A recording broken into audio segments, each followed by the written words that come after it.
Assalamualaikum warahmatullahi wabarakatuh. Salam sejahtera untuk semuanya. Perkenalkan, saya Hernalia Citra Dewi, or just call me Citra or Miss Citra in the short.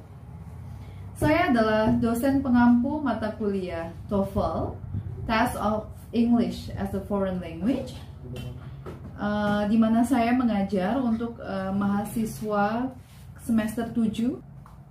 Dalam video kali ini, saya akan menyampaikan rencana pembelajaran dalam satu semester, kemudian sistem penilaian dan perkuliahan, dan juga class rules.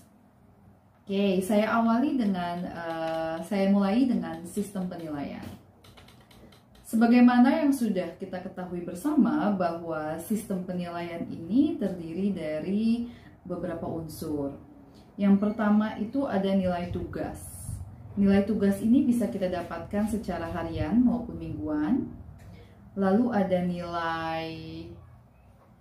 nilai ujian tengah semester dan juga ujian akhir semester.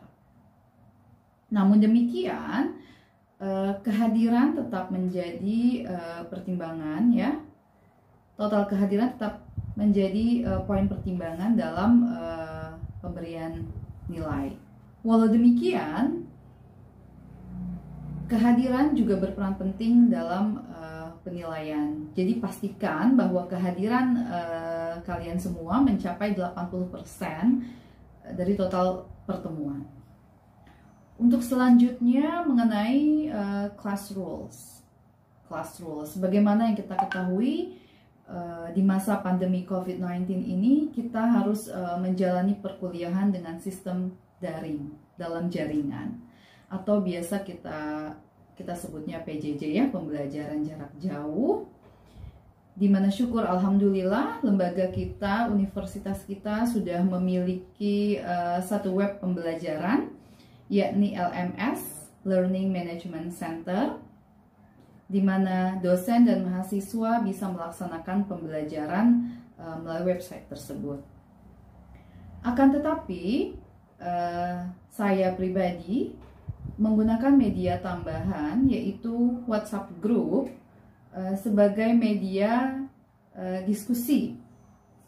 Sebagai media diskusi dalam pembelajaran TOEFL ini. Nah, di dalam diskusi, mahasiswa wajib aktif turut serta menyimak setiap diskusi atau penjelasan yang saya berikan, dan jika dalam diskusi ada pertanyaan atau mahasiswa ingin memberikan pertanyaan, maka mahasiswa perlu memberikan ya emoticon raise hand ya, emoticon raise hand seperti ini, lalu disertai dengan menyebutkan nama dan NPM. Jika sudah saya setujui, maka mahasiswa tersebut bisa langsung menuliskan atau memberikan pertanyaannya. Ya, itu tadi aturan jika mahasiswa ingin mengajukan pertanyaan ya, atau memberikan tambahan ke dalam diskusi. Berikutnya untuk waktu perkuliahan. Waktu perkuliahan untuk mata kuliah TOEFL ini yaitu 100 menit. Saya harap mahasiswa bisa hadir tepat waktu untuk melakukan presensi dan juga diskusi. Well, dalam waktu yang 100 menit ini ya harus kita gunakan, harus kita manfaatkan dengan sebaik-baiknya. Sebagaimana yang kita ketahui bersama bahwa dalam pelaksanaan pembelajaran daring ini, waktu 100 menit itu sepertinya sangat singkat ya, karena ada penambahan harus mengetik dulu, kemudian merecek, meng-cross-check tulisannya ya. Jadi waktu 100 menit ini benar-benar harus kita manfaatkan dengan sangat baik. Nah, dalam waktu 100 menit ini kita bagi menjadi beberapa sesi.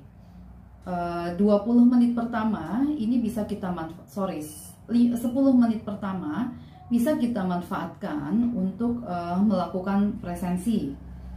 Lalu 20 menit berikutnya bisa kita manfaatkan untuk mendalami materi ya. 20-30 menit pertama kita manfaatkan untuk mendalami materi yang insya Allah nanti akan saya buatkan PowerPoint dan juga voice-nya di situ.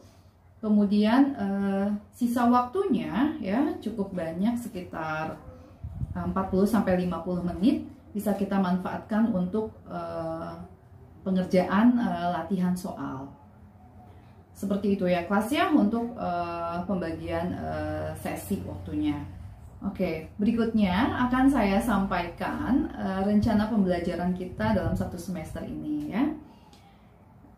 Sebelumnya akan saya sampaikan capaian pembelajaran lulusan ya yang harus kita capai bersama, bahwa mahasiswa diharapkan menguasai konsep dan prinsip kebahasaan serta teknik evaluasi program pembelajaran untuk melaksanakan evaluasi pembelajaran serta melakukan perbaikan proses pembelajaran bahasa Inggris ya dengan memanfaatkan e-text yang mendidik.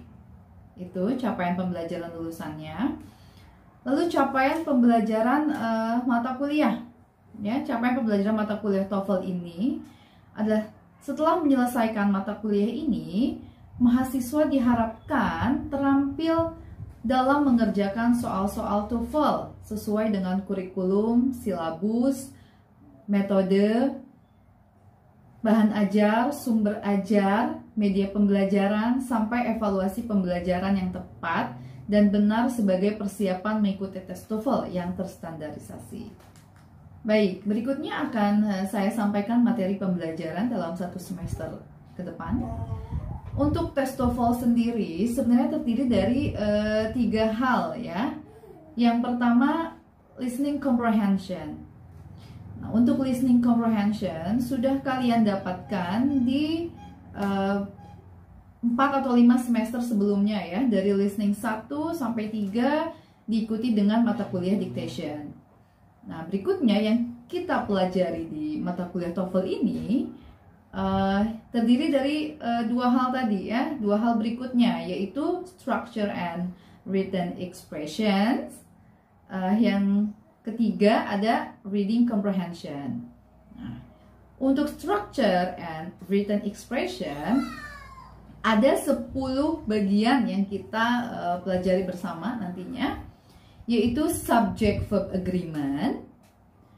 Yang kedua ada parallel structures. Yang ketiga, tenses and aspects. Keempat ada passive voice. Kelima yang kita pelajari ya adalah causative verbs.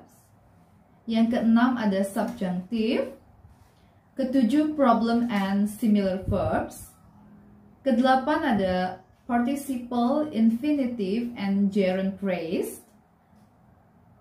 9, materi ke-9 yaitu relative clause, dan yang ke-10 ada adverb clause.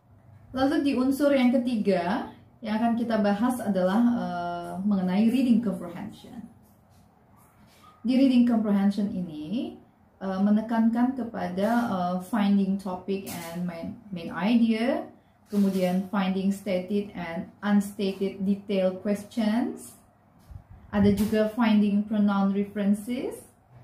Keempat ada determining the meaning of simple words, difficult words, and specific information.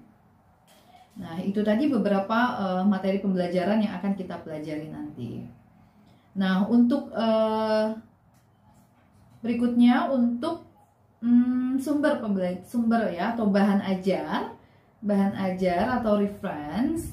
Ini ada buku pedoman utama, yaitu buku TOEFL ya yang bisa kalian dapatkan di Koperasi Kampus ya. Kalian bisa dapatkan itu baik secara offline maupun online.